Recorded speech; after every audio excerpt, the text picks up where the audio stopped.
Hey, I just wanted to know if y'all were keeping up with the lawsuit that St. Louis has with the NFL, and if you think we ever might get a team back here. Okay, so the lawsuit is what? Wrongful left?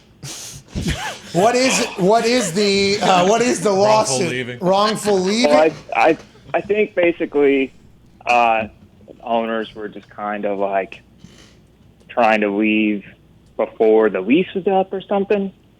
Okay, so the stadium lease or the team lease, or are those two combined? Are those two together? It was the stadium lease, I think. Okay. Basically, Kroenke was trying to get out, and yeah, I don't know.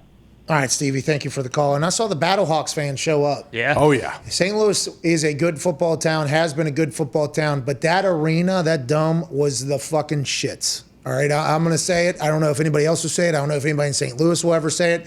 And I don't know if any Rams will say it, because I think they don't love that the team just packed up and left as well. It's not a good thing. I got a chance to play against the Rams. I think the last year they were there.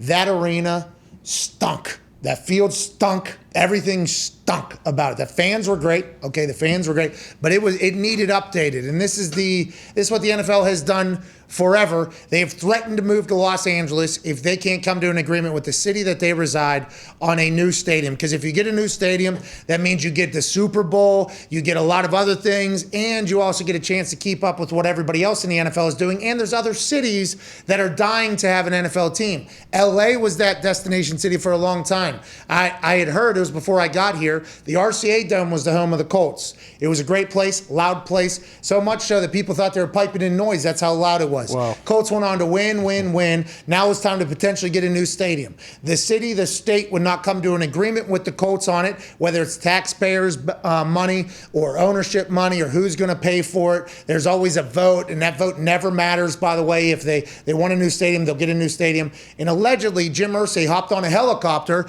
and it wasn't to scout out new locations. He was just maybe doing a tour of Los Angeles. Just flew over Los Angeles. That news made its way back here. Oh, shit. Are we going to lose the Colts? New stadium deal was struck like the next day or something like that. Colts aren't the only team that had done that for a long time. When Los Angeles had no teams, a lot of owners were doing that. I think San Antonio might be the new city that people will do that to. Maybe St. Louis, not 100% sure, unless they're going to be able to get a new stadium. But I think that's where you look for potential new places, is a city that's ready to build a new stadium and invest in it. I don't love it that taxpayers have to pay for billion-dollar operation stadiums, but the things that are brought to a city when an NFL team comes there cannot be, financially stated. I think there's a lot more that comes alongside of it. Taxpayers shouldn't have to pay for it, but that's kind of the world we live in right now. It's reality.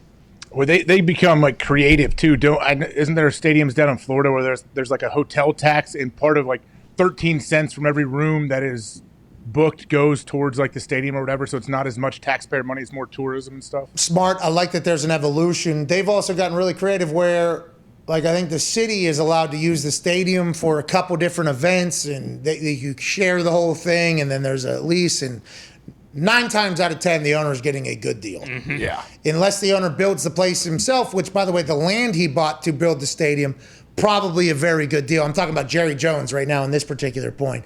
But that is always going to be a fine balance, because the people that aren't sports fans, that aren't NFL fans, they're going to be very, very, very, very, very loud when money is used on an NFL, as opposed to potential troubles in the city that are happening that you could put that money to. But those are from two different buckets, I think, which is never really the conversation. But that's a touchy subject there. And I don't know if St. Louis will ever get another team.